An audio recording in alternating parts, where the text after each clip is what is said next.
हमारी जो 11th है सर वो फुली बर्बाद है, या फिर how to manage 11th with 12th। आपने तो 12th स्टार्ट कर दी, हम इसको 11th के साथ कैसे मैनेज करें। तो फटाफट देखिएगा ध्यान से, हाउ टू मैनेज या फिर improve class 11th with 12th। 12th आपकी चल रही है और अभी स्टार्टिंग वाला पोर्शन है, तो हमारे पास लोड थोड़ा कम है रिलेटिवली। आगे चल के अराउंड मेरे ख्याल से 2.5 या 3 महीने बाद में आपकी क्लासेस भी 6 डेज ए वीक हो जाएंगी, ठीक है, मतलब रोज क्लास हुआ करेगी। But till then if you have some time to utilise it properly. तो बहुत सारे बच्चों का ये कांस्टेंट सवाल आ रहा था कि सर हम कैसे इसको मैनेज करें, आप एक बार थोड़ा बताइए प्लीज। तो स्टार्ट करने से पहले भैया ये ध्यान रखिएगा, this is the golden thing, समझ में आया, इस बात को कभी मत भूलना। 12th is our first priority till syllabus completion. जब तक 12th का सिलेबस कंप्लीट नहीं होता तब तक हमारी पहली प्रायोरिटी 12th है। 12th है मतलब कि जो आपको फिजिक्स केमिस्ट्री मैथ में पढ़ाया जा रहा है, बताया जा रहा है, क्या आप उसके अच्छे से नोट्स बना रहे हैं, क्या आप उसकी डीपीपी सॉल्व कर रहे हैं, क्या आप उसका मॉड्यूल सॉल्व कर रहे हैं। अगर ये तीनों कैटेगरी, तीनों सब्जेक्ट्स में आप टिक लगा दे रहे हो तब आपको आगे बढ़ना है। अगर आपका एक भी जगह टिक नहीं है कि सर लेक्चर तो देख लेता हूं, नोट्स बना लेता हूं, डीपीपी सॉल्व कर लेता हूं, बट मॉड्यूल तक नहीं पहुंचता हूं, तो रुक जाइए यहीं, आगे इस तरफ जाने की जरूरत नहीं है। सर मैं सारी चीजें कर लेता हूं बट बस कई लोग तो हैं वो लेक्चर देखने को ही सफिशिएंट मानते हैं कि बस लेक्चर देख लिया मतलब काम खत्म। नहीं जी, दिस इज इनसफिशिएंट, इससे काम नहीं चलेगा। आपको अपनी कलम घिसनी पड़ेगी, जितनी ज्यादा कलम घिसोगे उतनी ज्यादा आपकी रैंक का साइज कम होता जाएगा, समझ में आया, वो जो अमाउंट है वो कम होता जाएगा। कम कलम घिसोगे तो वो बढ़ता जाएगा, लाखों करोड़ों, करोड़ों तो ज्यादा हो जाएगा, लाखों में भी रैंक आती है, ठीक है, हजारों में भी आती है, ट्रिपल डिजिट में भी आती है, सिंगल डिजिट में भी आती है, डबल डिजिट में भी आती है। तो भैया फर्स्ट प्रायोरिटी क्या है हमारी, क्लास 12th ओनली। अब कुछ बच्चे जो है, ऑब्वियसली सबकी कैपेबिलिटी अलग अलग है, तो कुछ बच्चे ये बोल रहे हैं कि सर हमारे पास टाइम बच रहा है आजकल, तो ध्यान सुनना। अब इसके बाद में दो वैरायटी बची, एक वो जो बोलेगी 11th फुल बर्बाद, हमें कुछ नहीं आता ना, हमने दो वैरायटी है इसमें भी कि सर हमने पिछले साल पढ़ा था कहीं से भी, यहां से अर्जुना से या कहीं और से, बट हमें कुछ नहीं आता, हमने पूरी मक्कारी की, हमने एकदम बोलते ना एकदम पेट भर के हमने मक्कारी की, हमें कुछ नहीं आता।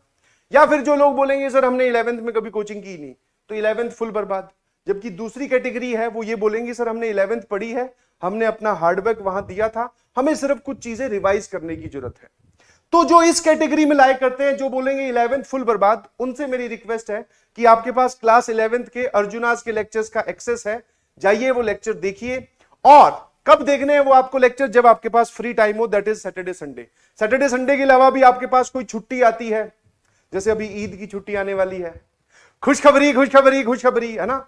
अब जो प्रॉपर समझ में, सबसे इंपॉर्टेंट है आपकी डेडिकेशन। सबसे पहली चीज, आपको जहां भी टाइम मिले, आपको लगे कि आज मैं फ्री हूं रिलेटिवली, आज छुट्टी, आज कोई काम नहीं है, तीनों सब्जेक्ट का होमवर्क डीपीपी सब हो चुका है, तब आप इसके बारे में जाएं।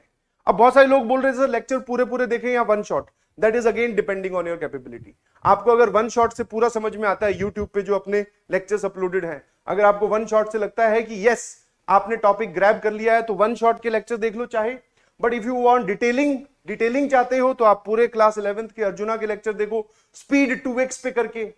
और कब देखने हैं सर, सैटरडे संडे। और जैसा कि आप जानते हैं सिर्फ लेक्चर देखने से कुछ नहीं होता, मैं आपको फिर बोल रहा हूं कि अगर आप इस तरफ आते हैं तो मेक श्योर कि आप नोट्स बनाएं, क्योंकि दोबारा लेक्चर तो चलो फिर भी देखा जाएगा, दोबारा नोट्स बनाने का टाइम आपको कभी नहीं मिलेगा। अपने हाथ से लिखे हुए नोट्स ही हमें हमारी मंजिल तक पहुंचाते हैं। दूसरों की गर्लफ्रेंड और दूसरों के नोट्स सिर्फ और सिर्फ देखने में अच्छे लगते हैं, हमारे किसी काम के नहीं होते, जानते हैं आप ये बात। तो ये देखो या ये देखो, दैट डिपेंड्स ऑन यू कि आप किस डिटेलिंग में जाना चाहते हैं, ठीक है। आपको ज्यादा डिटेलिंग में जाना है तो ये, अगर वन शॉट से आपका काम चल रहा है, क्वेश्चन सॉल्व हो रहे हैं, आप रिदम में आ चुके हैं, आपको समझ में आ रहा है, तो ये भी ठीक है, नो इश्यू। कब, सैटरडे संडे को। उसके साथ साथ आपको डीपीपी प्रैक्टिस करनी है, जो भी क्लास 11th की अर्जुनास की डीपीपीज है वो आपको प्रैक्टिस करनी है, उसके क्वेश्चन सॉल्व करने हैं। हाँ जी, ठीक है। अब आता हूं दूसरी वैरायटी पे, जो इस वैरायटी की है, जो सर हमें सिर्फ और सिर्फ रिवाइज करना है, समझ में आया, हमें सिर्फ और सिर्फ रिवाइज करना है। हमारी चीजें थोड़ी थोड़ी धुंधली हुई है, ऐसा नहीं है कि हमें वो पढ़ी नहीं है, तो कुछ नहीं, अलमीरा से कॉपी निकालो 11th वाली, धूल झड़काओ और पढ़ना स्टार्ट कर दो। गो थ्रू नोट्स, यहां पे मैंने लिखा है लेक्चर, यहां लिखा है notes, and practice DPP plus exercise 1 of module. आपके पास लेक्चर नोट्स, मतलब लेक्चर देखने वाला टाइम कम हो गया, आपको वो नहीं करना, तो आप नोट्स से रिवाइज करो, फॉर्मूले रिवाइज करो, कॉन्सेप्ट देखो, और फिर DPP plus exercise 1 of module, आप ये सॉल्व करनी स्टार्ट करो। This is the complete game plan for how to manage 11th with 12th। Point number 1 that is this.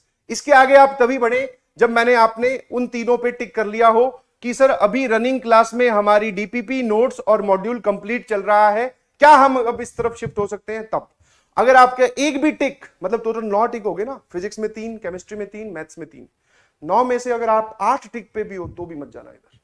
First priority यही है, बोर्ड्स है इस साल और 12th का वेटेज 11th वाले वेटेज से ज्यादा होता है। मैं मैथ्स के रिस्पेक्ट में बात करूं तो 12th की मैथ्स के क्वेश्चन ज्यादा आते हैं, आजकल तो 50-50 भी बोल सकते हो, बट यस इसको आप भारी मान के चलिए, क्लास 12 होती है भारी, समझ गए? ज्यादा वेटेज है, बोर्ड्स में है, जेई मेंस में है, जेई एडवांस में भी है, समझ पा रहे हो?